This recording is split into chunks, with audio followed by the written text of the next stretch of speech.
बिस्मिल्लाहिर्रहमानिर्रहीम। प्रीवियस दो लेक्चर्स में हमने दो तरह के पाथवे डिस्कस किए थे। एक हमने जीएस पाथवे और दूसरा हमने जी क्यू पाथवे के बारे में बात की थी।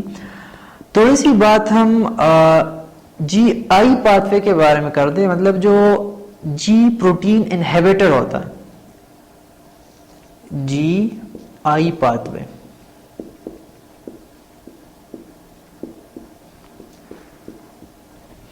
देखिए, जीएस पाथवे और जी क्यू पाथवे हमारे पास जो सेकेंड मैसेंजर सिस्टम और हार्मोन्स दोनों अलग होते हैं। सही है। तो अगर एपिनेफ्रिन या ऑक्सीटोसिन जीएस और जी क्यू पाथवे पे आ रहे हैं तो ये तब आएंगे जब बॉडी को इन हार्मोन्स की नीड होगी। जब ये नीड पूरी हो जाती है तब इसको इनहिबिट भी करना पड़ता है। और वो इनहिबिटर कैसे आता है, किस पाथवे पे आता है, और ये सारा प्रोसेस रोक दिया जाता है।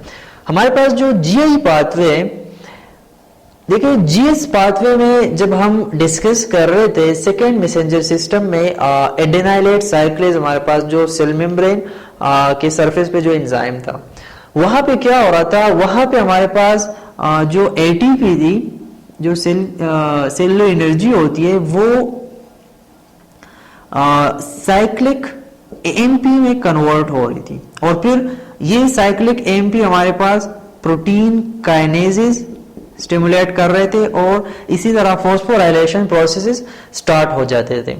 तो अगर यहाँ पे हार्मोन्स आ रहे और ये प्रोसेसेस और जीडीपी जीटीपी में कन्वर्ट हो रही है, और जीएस या जीक्यू सेकेंड मैसेंजर सिस्टम में जाते हैं और वहां से हमारे पास क्या होता है, जीएस में एटीपी साइक्लिक एएमपी, इस तरह प्रोटीन काइनेज, ये प्रोसेस चलता है और डिफरेंट प्रोटीन्स बन रहे होते हैं। लेकिन जब ऐसा टाइम आता है कि बॉडी की नीड पूरी हो जाती है तब क्या होता है, तब इसके लिए इनहिबिटर चाहिए होता है कि ये प्रोसेस रोक दिया जाए।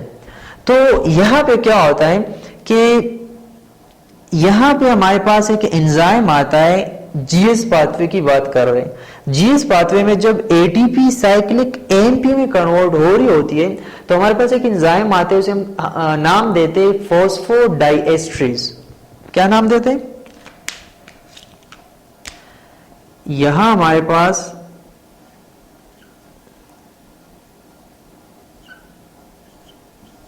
एक एंजाइम आता है और इस पाथवे को जब एटीपी साइक्लिक एएमपी में कन्वर्ट हो रहा हो, इसको इनहिबिट कर देता है।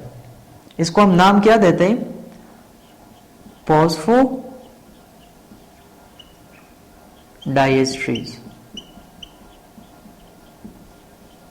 और क्या होता है कि एटीपी मजीद जो है साइक्लिक एएमपी में कन्वर्ट नहीं हो रहा होता, और जब साइक्लिक एएमपी में कन्वर्ट नहीं होगा प्रोटीन काइनेजेस स्टिमुलेट नहीं होंगे, और जब प्रोटीन काइनेजेस स्टिमुलेट नहीं होते तो हमारे पास जो फॉस्फोराइलेशन प्रोसेसेस होते हैं,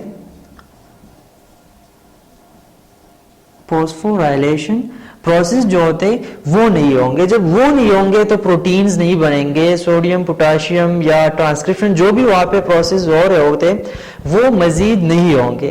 तो फॉस्फोडाइएस्ट्रेज ये एक एंजाइम है, इसकी वजह से एटीपी और साइक्लिक एएमपी में बैरियर्स आ जाता है, एक स्पेस सा बन जाता है और ये पाथवे किस्म का टूट जाता है। सही है। और एटीपी साइक्लिक एएमपी में मजीद ये कन्वर्ट नहीं होता। इसी तरह जब हम जी क्यू पाथवे की बात कर रहे थे और ये हमारे पास एक एंजाइम था फॉस्फोलाइपेज,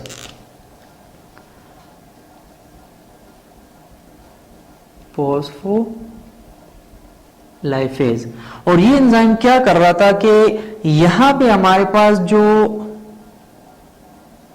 जी क्यू यहां से ऑक्सीटोसिन का इंफॉर्मेशन लेके जब यहां आता था विद जीटीपी, तो जब ये फॉस्फोलाइपेज ये इंफॉर्मेशन ले लेता था, मतलब ये जब स्टिमुलेट हो जाता था, एक्टिवेट हो जाता था, तब ये क्या करता था कि अगला जो यहाँ पे एक एंजाइम होता था जिसे हमने नाम दिया था फॉस्फेटिडाइलसिटोल डाइफॉस्फेट, तो जब ये स्टिमुलेट होता था फॉस्फोलाइपेज तो इसको एक्टिवेट कर देता था। तो जब ये एक्टिवेट होता था तो हमारे पास दो तरह के केमिकल रिलीज हो जाते थे, और जब केमिकल रिलीज होते थे एक को हम डीएजी कहते थे, दूसरे को IP3। डीएजी प्रोटीन काइनेसिस की तरफ, प्रोटीन काइनेसिस सी की तरफ जाता था, फॉस्फोराइलेशन प्रोसेस स्टार्ट हो जाते थे।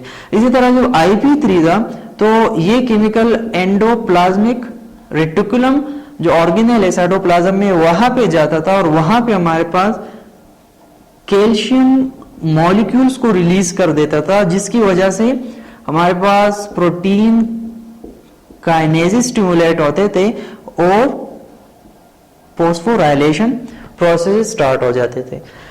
तो जब बॉडी की नीड पूरी होती है, यहां पे भी यही सेम एंजाइम फॉस्फोडाइएस्ट्रेज यहां पे आता है, फॉस्फोडाइएस्ट्रेज।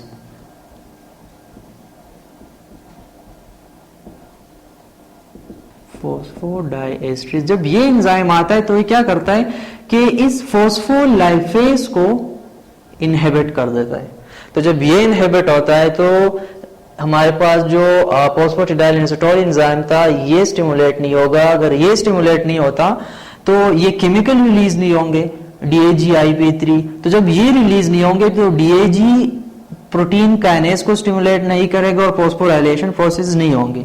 इसी तरह IP3 अगर नहीं होता, एंडोप्लाज्मिक रेटिकुलम में कैल्शियम रिलीज नहीं होते, एंडोप्लाज्मिक रेटिकुलम से कैल्शियम रिलीज नहीं होते और प्रोटीन काइनेसेस स्टिमुलेट नहीं होंगे और फॉस्फोराइलेशन नहीं होगा।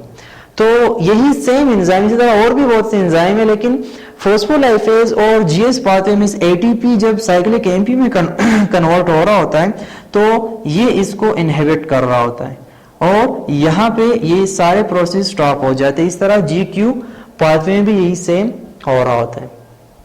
इंशाल्लाह नेक्स्ट लेक्चर में स्टेरॉइड हार्मोन्स को डिस्कस करेंगे और ये पाथवे हमारे पास जो GS, GQ और GI पाथवे था ये हमारे पास कंप्लीट हो गए। इंशाल्लाह नेक्स्ट लेक्चर में स्टेरॉइड हार्मोन्स डिस्कस करेंगे।